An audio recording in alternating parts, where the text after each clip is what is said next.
You're watching part 4 of our 4-part series on how to build a custom door. Part 1 we milled our stock, in part 2 we cut our joinery.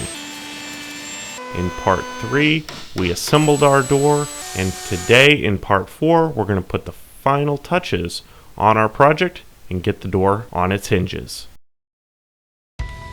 I'm using a vintage mortise lock for my door, and as a result I need to drill a through hole for my knob bolt. To do this I'm using a carbide tipped Forstner bit to create a 5/8 diameter hole for this rod or bolt to pass through.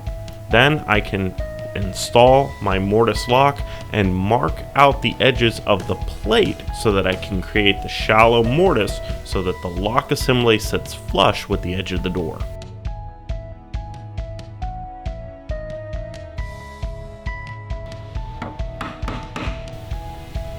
To make the plate mortise, I use a sharp chisel and score the edges all the way around the mortise, and then I make shallow driving cuts with a mallet. This allows me to come back along and create a nice flat bottom mortise without removing too much material.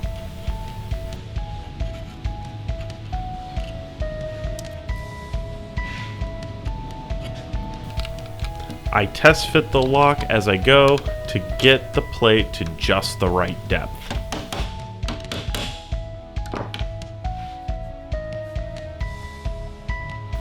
Next, I mark and drill pilot holes for the screws that will hold the lock in place.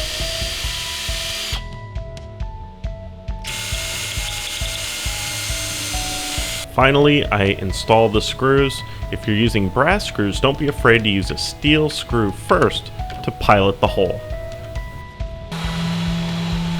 Now it's time to do my final sanding. To do this, I'm using a Mirka dust-free sanding system.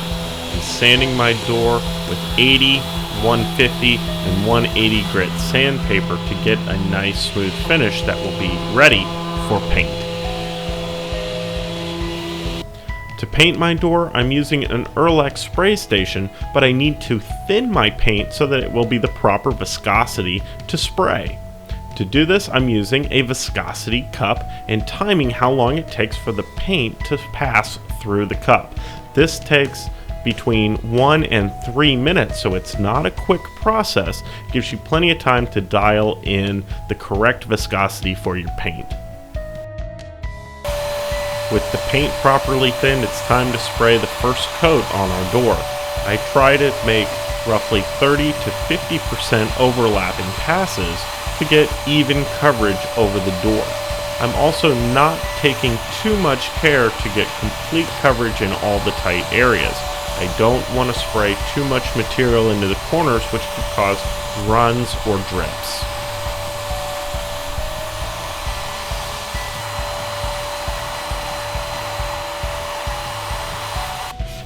Once the first coat of paint is dry, I can go back and scuff sand the door. I'm using a piece of 180 or 220 grit paper to remove any dust nibs from the finish or little fuzz or fibers that may remain after the finish has been applied.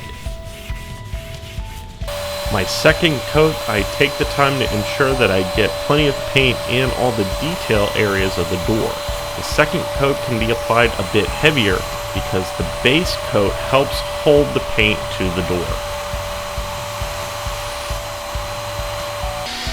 Now I create the mortises for my door hinges. To do this, I'm using the Milescraft door mortise kit, and I've installed a couple of thin shims between the door and the jig itself.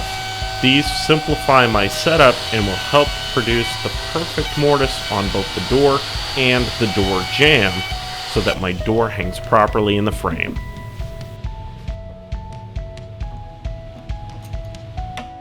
The hinge mortising jig is held in place with a couple of small screws. I remove these and test fit the hinge in the mortise to make sure it's to the proper depth.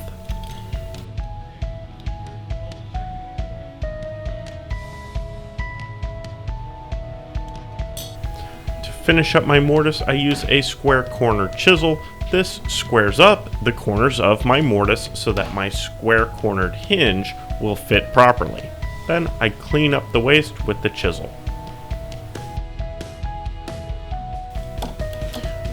Once the hinge properly fits in the mortise, it's time to install the hinge with screws. To drill my pilot holes, I use a self-centering drill bit. This makes it very easy to position the pilot holes for the screws and get perfect results.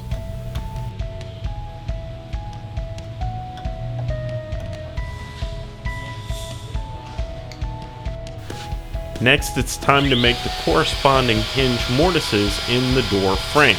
To do this, I'm using the same Milescraft door mortising kit, and I follow the instructions to locate the template onto the door frame. Its thin shims help produce the correct height for the jig so that it clears the jamb itself.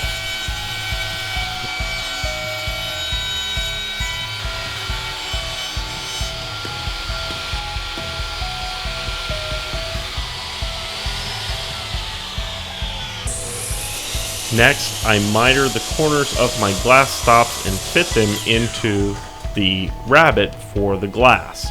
I went ahead and pre-painted these so that they are fully sealed and ready for installation.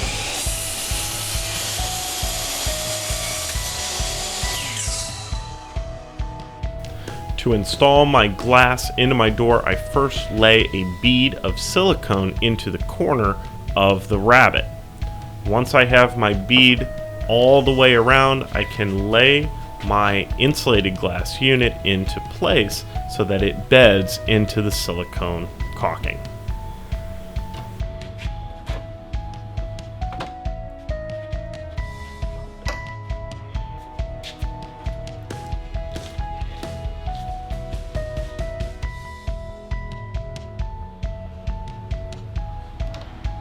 With the glass in place, I install the glass stops that I pre-cut earlier.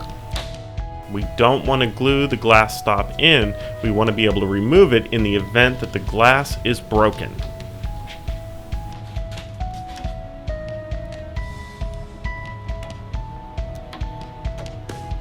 Lay them in place and nail them with a brad nailer. Before I hang my door, I let the silicone caulk set up overnight, then I can drop the pins into the hinges and enjoy my finished door. Be sure to check out our blog at infinitytools.com for more information on this and many of the other projects we work on here in the Infinity Tools shop.